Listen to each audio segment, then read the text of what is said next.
Welcome back to the deep dive. Today we're tearing into a collection of material that really changes how we think about learning a language, specifically getting fluent in English. Yeah, it does. We're not here to look at grammar charts or, argue about the best app. No. Our mission today is physical. We're analyzing sources that treat fluency not as a mental thing, but as a trainable physical skill. And that right there gets to the core problem for so many people. Mm. For you, the listener, you might understand English perfectly in your head. Right. You can watch movies, read books. Exactly. But when it's time to speak, your mouth just can't keep up. It's like it freezes. The machinery, your tongue, your lips, they can't move fast enough to sound smooth. Mm. There's this huge bottleneck between what you know and what you can say. That bottleneck, that's such a good way to put it. And people mistake it for a lack of confidence, or they think I'm not smart enough, or I'm too shy. But what these sources are saying, and this is the good news, is that it's a mechanical problem. It's not a character flaw. And your mouth can be trained. It's just like any other muscle. Okay, so let's unpack this. We've pulled out 5 very specific, actionable techniques from this material. They're all designed to build what we're calling physical fluency. Mm-hmm. To really get this, we have to start with the core philosophy. These sources are pretty insistent that we need a radical mindset shift. They are. Speaking a language is like playing a sport. That analogy is everything. It just changes the whole game.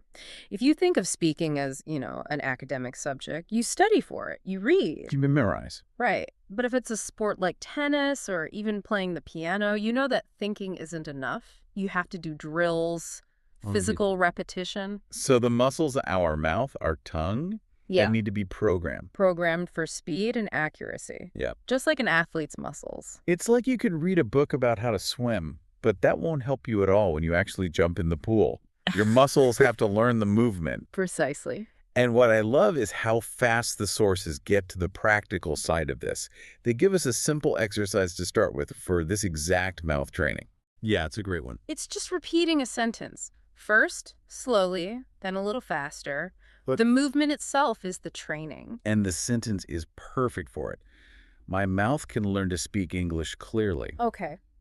When you say it slowly, you're really focused on the control. You're feeling your tongue hit the right spots for the in mouth and the ill in clearly. Right. Then, as you speed up bit by bit, you're doing speed drills.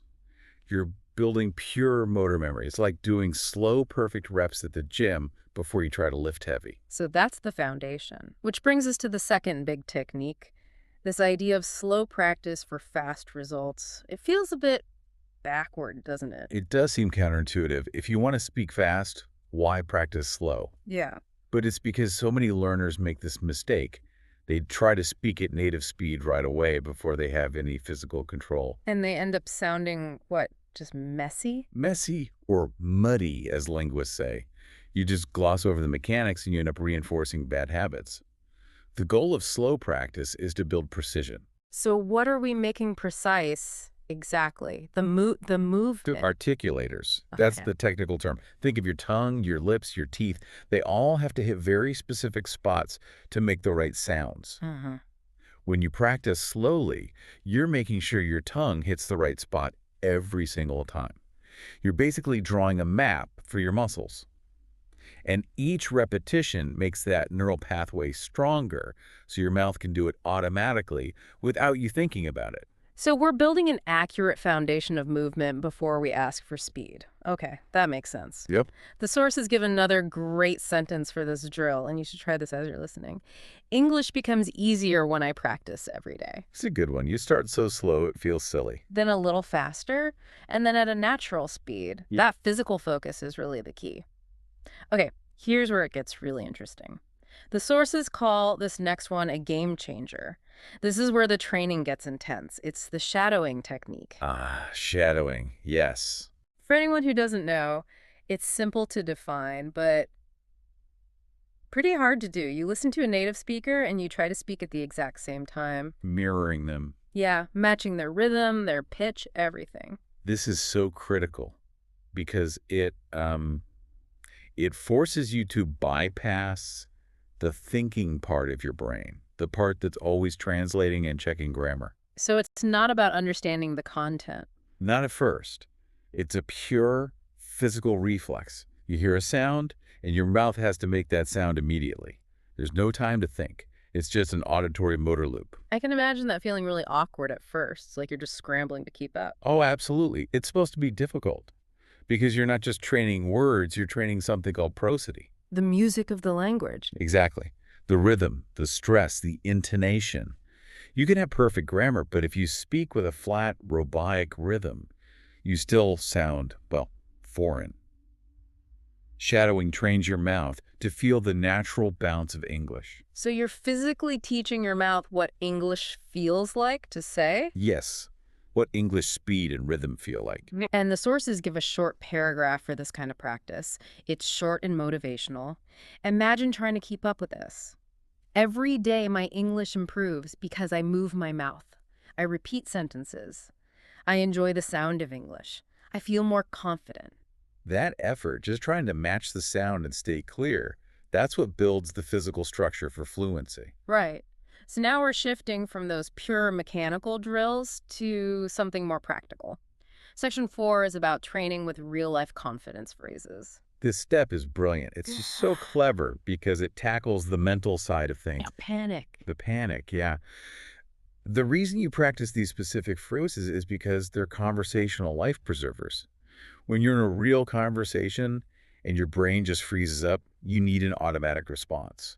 Something your mouth can say without your brain needing to be involved. Exactly. It buys you time. So there are like conversational tools that help you manage the flow of the conversation without just stopping and staring. Yes. If these are drilled into your muscle memory, you can deploy them without thinking. It frees up your brain to actually process what the other person is saying. They're like emergency protocols. Okay, let's list them.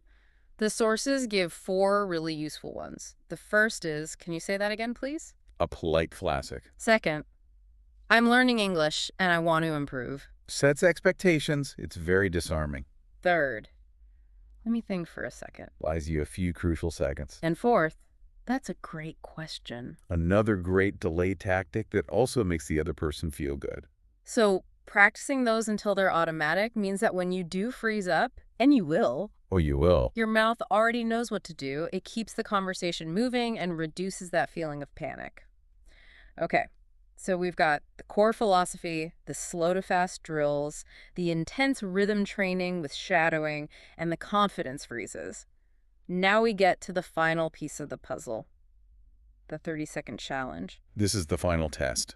It's about putting it all into a daily practice. And the goal here is less about what you say. It's more about just talking. It's about duration and consistency. The goal is to speak for 30 seconds straight on any simple topic. Your day, your breakfast, the weather. Doesn't matter if your grammar is perfect. The only goal is to keep the mouth moving. Exactly. You're forcing the muscles to work for a sustained period. It's the ultimate habit builder. You know, speaking for 30 seconds straight is actually a lot harder than it sounds, especially when you're stuck in your head translating. It is. This challenge breaks that cycle. It puts the priority on the physical habit, not on intellectual perfection. If you do this every day, you are actively, physically training your fluency muscles. It's like setting a timer at the gym. The pressure is on and you have to perform. Yes, and the performance is just movement. The compound effect of doing that every single day is massive. And the sources even give a little script you can use if you're stuck for a topic, which I love. It's just focused on the intention. Today, I want to practice my English. I want to speak more clearly and more confidently.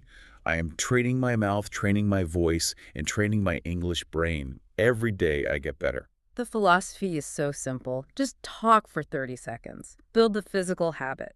So when we put all these pieces together, what does it all mean?